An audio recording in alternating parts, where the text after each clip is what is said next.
In this lecture, we will discuss XOR gate. So this XOR gate, you already know that it is exclusive OR gate. And the symbol for this exclusive OR gate is this one. This is two input exclusive OR gate.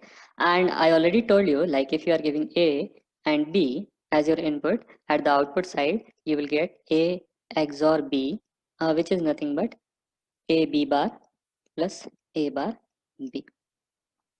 And the truth table of this one is, if I write A, B as my input variable and Y as my output, so all possible combinations are 0, 0, 0, 1, 1, 0 and 1, 1. If you substitute this 0 and 0, for A 0 and for B 0 to this A, B bar plus A bar B, you will get 0.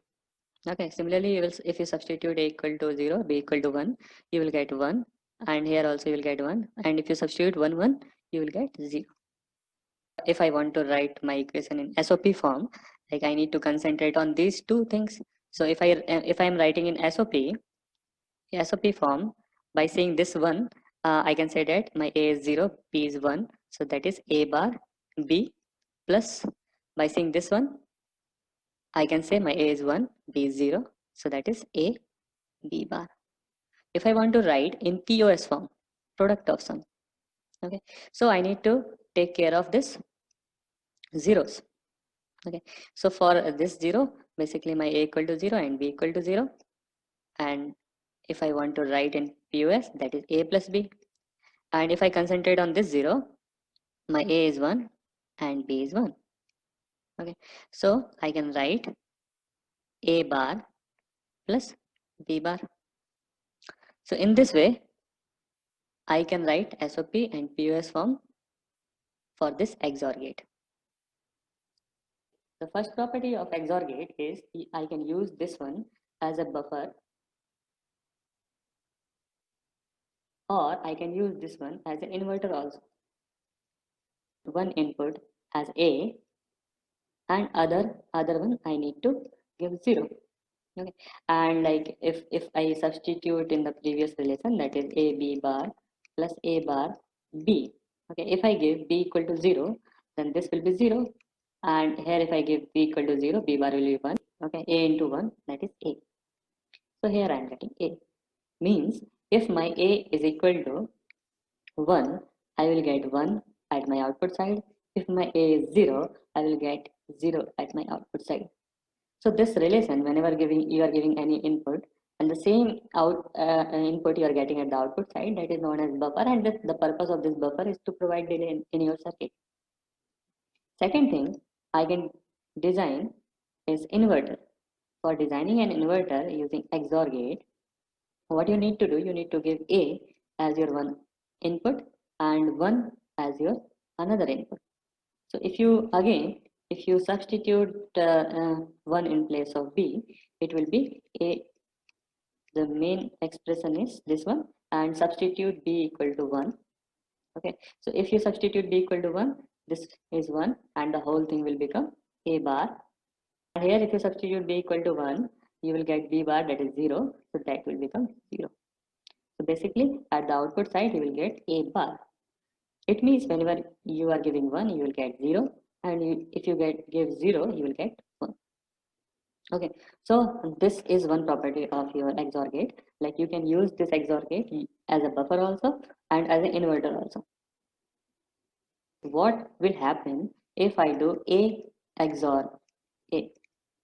Okay, so again, let's see this relation y equal to A B bar plus A bar B if A and B are my two inputs. Now in place of B, substitute A. Okay, so if in place of B I am substituting A, then Y will become A into A bar plus A bar into A. Okay, and you already know that A into A bar is 0 and this is also 0. So that's why whenever I am doing A XOR A, that is equal to 0. Let's see the another thing, which is A XOR A bar. Okay, so in this case, what I need to do, I need to give B equal to A bar in this previous one. So when you write your expression, it is A and this is your A bar. bar plus a bar into a bar.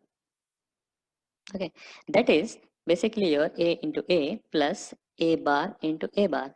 And when you solve, a dot a is a plus a bar dot a bar is a bar. So if you solve this one, you will get 1. Okay, so if I write a XOR a bar, I'm getting 1. The main thing is, like this, when you do this a XOR 0 in the same manner, okay, you will get a. And when you do a XOR 1 in the same manner, you will get a bar. Okay, you can remember these things by like seeing this one. Like this first one, you can remember like whenever your two inputs are same, okay, you will always get 0 as your XOR output. And whenever, like by saying this one, you can say that whenever your two inputs are different, you will always get 1. Okay, and you can interchange that one also. If you place this 0 here, this a will come here. Okay, which you can realize by this. And the second thing is when you place this one here, a bar will come here. Okay, so this you can realize with this one. After saying this thing, like we will take one example, like example or one property, depending upon the same thing. Like if I write if a XOR b is equal to c, if I write this expression, then in that case, what will happen? The first thing is I can interchange these two. Okay, then a XOR c equal to b is also a valid expression. Okay, or what I can do next is I can write this one as b XOR c is equal to a. Okay, now what I'm doing, I'm interchanging that one. And the third thing, I can write if I will take a XOR b XOR c, I will take this c also this side as an XOR form, then I will get 0. Okay, so these three things are the valid things. If a XOR b equal to c is a valid expression. See some more properties that the first one is like multiple number of inputs as in your XOR gate. So what will happen in that case? So you already know that when I am doing a XOR a, that is equal to 0. Okay, so like if I have a XOR a, what will be my output in that case?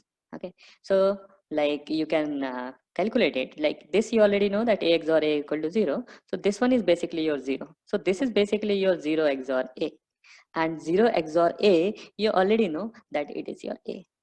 Okay, from here, okay, 0 XOR a is a, so this you already know. Okay, now what will happen if I do some more XORs? Like if I take a XOR a XOR a XOR a, what will be my output in this case? So I already know that this is my 0.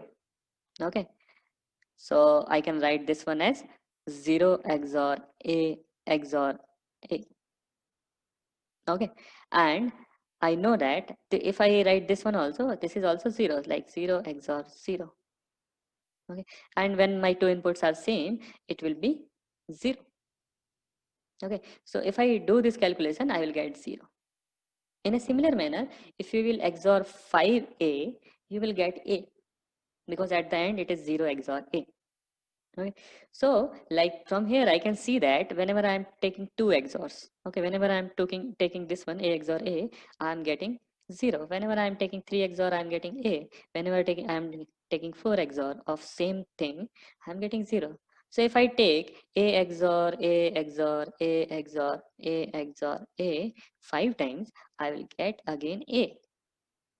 Okay, so it means that by seeing this thing, you can realize one thing. Like whenever I want to do XOR of same input multiple times, so the thing is like I can write this expression in general as b XOR b XOR b XOR, and this will continue till n XORs. And if this n is odd, okay, I will get this one as b.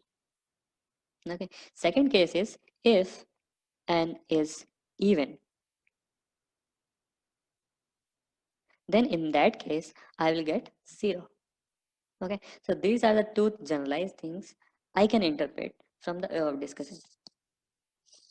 After discussing these things, now we will check what will happen if I take 3 variable XOR.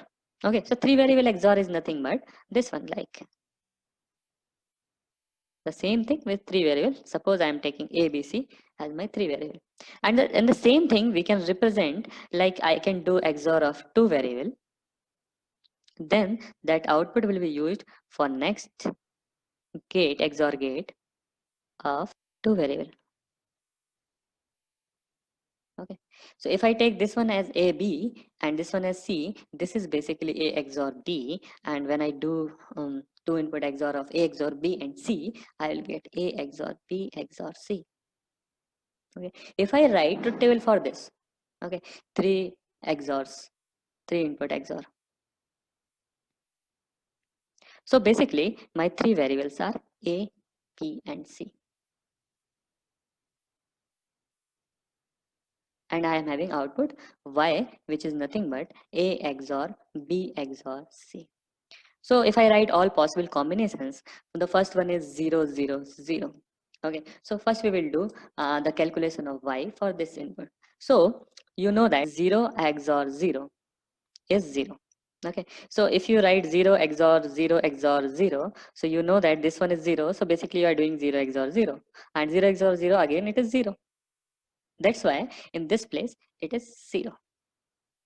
Now I'm writing the second possible combination, which is 0, 0, 1.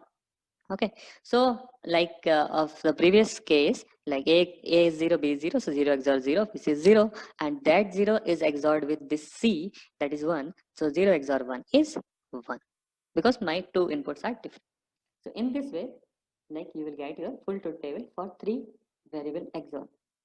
And like when you will realize this thing, you can realize one thing, that whenever this 1 is there at your output side, that time basically the number of ones at your input side is odd one. Okay, so for this one, if you see these 3 values, basically 1 you are getting single time. Okay, for this one you are getting single time. For this one you are getting 1 as single time. For this one you are getting 1 3 times.